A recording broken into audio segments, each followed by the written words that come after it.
pojďte se mnou na vycházku a napište mi do komentářů, jak po ránu máte venčení vy, kam chodíte, koho potkáte, co vidíte. My začínáme za naší dědinou, tady je taková překrásná alej třešní, až třešničky uzrají, tak je budu baštit, protože je mám strašně ráda. Zatím se panička kochá tím, jak to nádherně kvete. Tohle je cesta přímo k našemu hajku, který máme cca asi 800 metrů od baráku, takže je to kousek. Tady už vidíte vesničku naši střediskovou a alej z vršku u háječku a už vcházíme do hajku.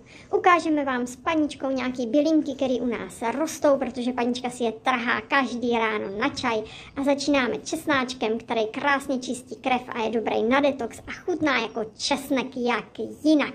Panička každý den sní 10 lístků a říká, že bude zdravá jako řípa.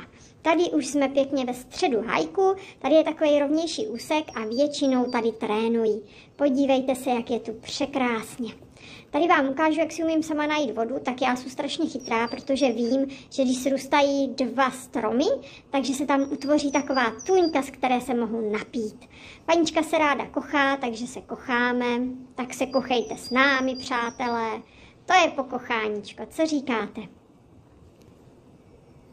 Krása střídá nádheru, jak by řekla panička. No a tady už cvičíme, jak jsem říkala, je to chůze u nohy. To je pro paničku důležité, abych uměla, abych reagovala na to, když ona zastaví. Takže cvičíme. Sedni. Zůstaň.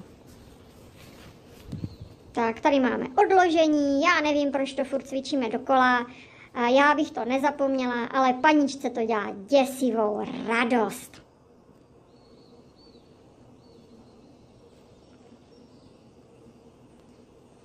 Ke mně. No tak proč bych jí pánové a dámy nepotěšila, že jo? Když ona z toho má radost, mně z toho kápne nějaká ta odměna, tak se na to podívejte. Ještě vám ukážeme skrz, to je takový povel, kdy mám prolézt paničce mezi nohama a pak chodíme dopředu a dozadu. Ono se to dost blbě jako točí. Jo, ono opravdu je to takový pitomý, že když to natáčí panička sama, tak vidíte tu chůzi u nohy, jak se to blbě natáčí, ale je vidět, že vedle té nohy jdu a že jsme docela sehraní, že zastavuju, když panička zastaví.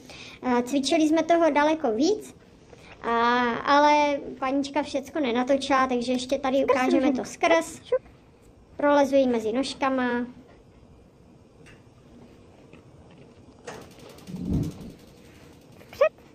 No a jdeme dopředu. Couváme dozadu. No, tady už je pochvala a volno, panička má radost, já mám radost, že ona má radost, no a vrátím se k čuchání. Tady vám panička představuje jaterník, výborná bylinka na játra, na jakékoliv nemoci jater. Tady už je plicník, výborná bylinka na plíce a odhlenění. To všechno se dá natrhat. A panička vždycky říká, že to je léčivý čaj a je úplně zdarma, je k dispozici v přírodní lékárně, tak je škoda ty bylinky, které tady máme, neznát. Tady je ještě fialka, která už kvete jenom v lese, protože jinde už je odkvetlá, ta příroda strašně fičí dopředu tento rok. Tady máme pažítku, ta je taky k dispozici v háječku. No a tady už scházíme dolů z kopečka k myslivecké chatě pomalinku. Panička zase ukazuje výhledy. Tam svítá sluníčko, je nádherně.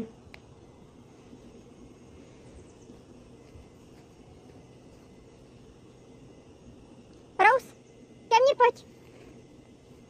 Tady zase při volání, to panička vždycky random se rozhodne za mě zavolat. Já vždycky koukám, kde se co děje, kde co je, z 90% nikde nic není. Ale prostě jenom testuje to, jestli přijdu nebo ne. Protože říká, že když chodíme takhle do lesa, tak to při volání u mě musí být 100%. To jsou zvědavá, jakou bylinku vám ukáže teďka. Určitě nějakou najde, protože tady toho je ještě daleko víc. A už se díváme, bršlice kozí noha, kdo má problémy se zavodněním, kdo trpí dnou, tak bršlice odvádí kyselinu močovou, je zásobárna vitamínu C. Tady máme jahodníkové listí, které je výborné, je to jemná bylinka, kterou můžeme pít neustále a panička si udává jako základ do čajových směsí. No a tady už vycházíme z hajku, takže přivolání, protože tam není vidět a jelikož ne každý miluje psy a já jsem takovej pes vítací a miluju lidi a ke každému chci jít a seznamovat se, tak vždycky vycházíme z lesa společně, aby panička měla jistotu, že tam na nikoho nevlítnu a někdo nebude mít ze mě infarkt z mrtvicí dohromady. Takže vždycky vyjdeme takhle společně. Panička se rozhlídne, jestli je čistý vzduch a je, tak můžu jít. Můžu to jít zkontrolovat. Tady já mám vždycky spoustu zpráv od lovečáků, protože oni sem jezdí autem, tady je vždycky vyloží a oni to tady hned označují té myslivecké chaty a pak jdou dál do lesa, takže já si to tady počtu. Tady už vidíte trnky, ty se taky dají sbírat, ale ten květ je strašně drobňoučký a je to šílená práce. No a už se budeme pomalinku od myslivecké chaty vracet směrem k nám domů. Je to mezi polama, ale i tak je to krásná cesta. Tady vám panička ještě ukazuje kopřivu, podle ní je to královna všech rostlin, protože je léčivá od hlavy až po patu a ještě se dá trhat, za chvilku bude plná dusičnanu a už se trhat dát nebude a budete si muset čekat na otavovou kopřivu, takže si ji ještě natrhejte. Tady je ptačinec, ten je výborný do salátu, je to opravdu velice chutná rostlinka. No a už nám začíná pampeliška, pampeliškové listí je velmi dobré. Pampeliška je opravdu na kdeco, je to taky jedna z těch univerzálních královen a je léčivá od kořené přes květ, přes stonky, který se jíjou jen tak. No a tady už jsme na konci naší procházky. Končíme zase u áleje.